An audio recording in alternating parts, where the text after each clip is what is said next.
This is the Church of St. Paul in the Desert.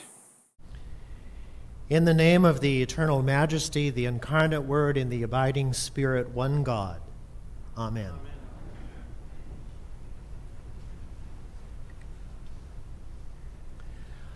A few weeks ago, Canon Victoria mentioned in her sermon that what troubles us about Jesus, especially in Luke's Gospel, is not his divinity, but his humanity. We want a Jesus that is warm and cuddly, comforting and embracing. We really like to see Jesus as the Good Shepherd because that image makes us feel safe in the uncertainties of life. I'm sure you've seen the pictures and statues of Jesus as the Good Shepherd, carrying a lamb in his arm or around his neck. There are a number of hymns which express the idea of safe in the arms of Jesus. And have you ever noticed how many churches, even some Episcopal churches, use Good Shepherd in their name or for their ministries?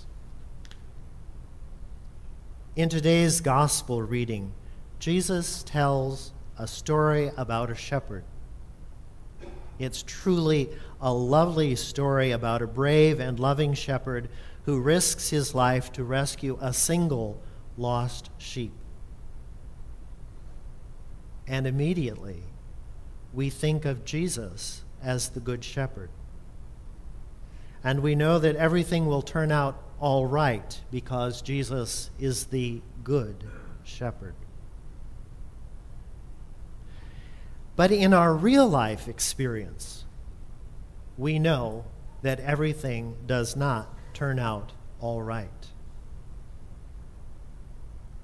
Just a couple of weeks ago, I was talking with someone about the loss of their 6-week-old granddaughter and the terrible grief they went through following that tragedy. People tried to comfort them with trite platitudes like, God just needed another little angel. You know how it is when we try to find something good to say when tragedy strikes. But you and I both know how we really feel about it. We are hurt, and we are angry, and sometimes we even blame God, and we rage against God. Then we feel guilty because we think we shouldn't be angry with God. We shouldn't blame God. What a dilemma we get ourselves into.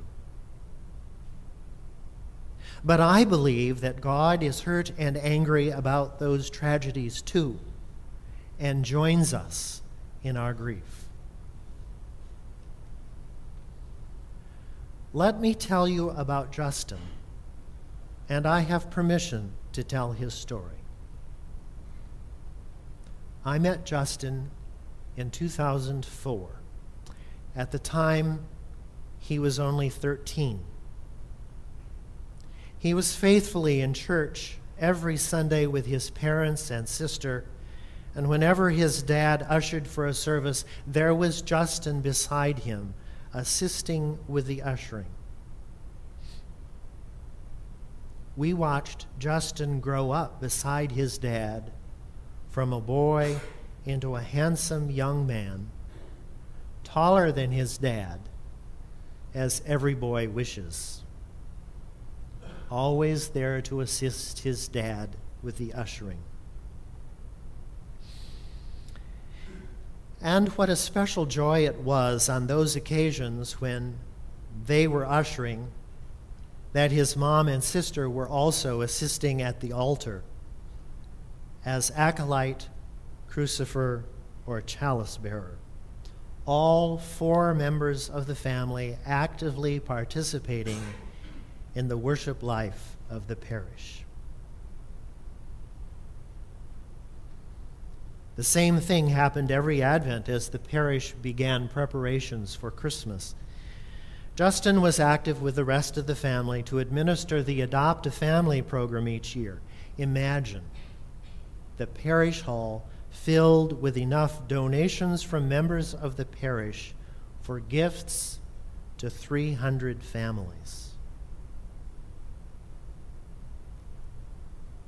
After high school, Justin spent 6 months on a mission trip in Central America to work with the children, who lovingly called him Mr. Justine.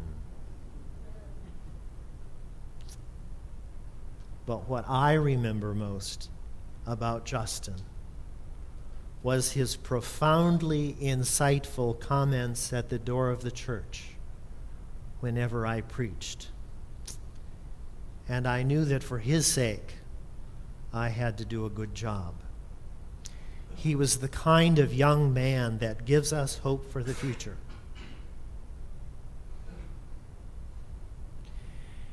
Then, just last month, on August 17th, I received this email notice. The San Ramon Valley and our St. Timothy's Parish community were rocked by the news of the tragic death of Justin last Sunday. May angels greet him and lead him into paradise. Because of the deep respect I have for the family and for Justin, we decided we would go to Justin's Requiem Eucharist. Before the service began, Justin's father came to greet us and engaged in a brief conversation. He said, "I remember not so long ago when you were sitting with us right over there, and we were getting acquainted. Then you could see his face cloud with emotion and his lips quiver and curl in hurt and anger. And he snarled in a painful whisper, 'Shit,' with a force I've never heard before. That, my friends, is the reaction of a broken-hearted father who loves his children, and that, I dare say, is the kind of response that demonstrates the broken heart of God when one of God's children is lost.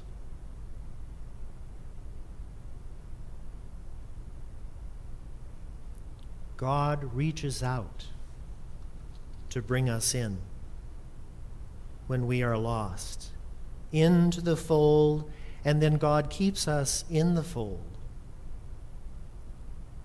But because the fold is not limited to our physical life on earth, God does not always take care of us or rescue us the way we think God should do it. But be assured, when tragedy strikes, God is there for us, to comfort us and to support us with love and strength. God leaves no one behind. God leaves no one out. God comes for us all.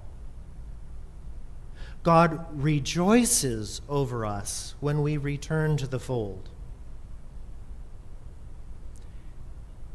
In ancient times, and even now, rejoicing has always implied a celebration, a lavish banquet of fine food, wonderful wine, marvelous music. And we are invited into God's extravagant joy in welcoming us home.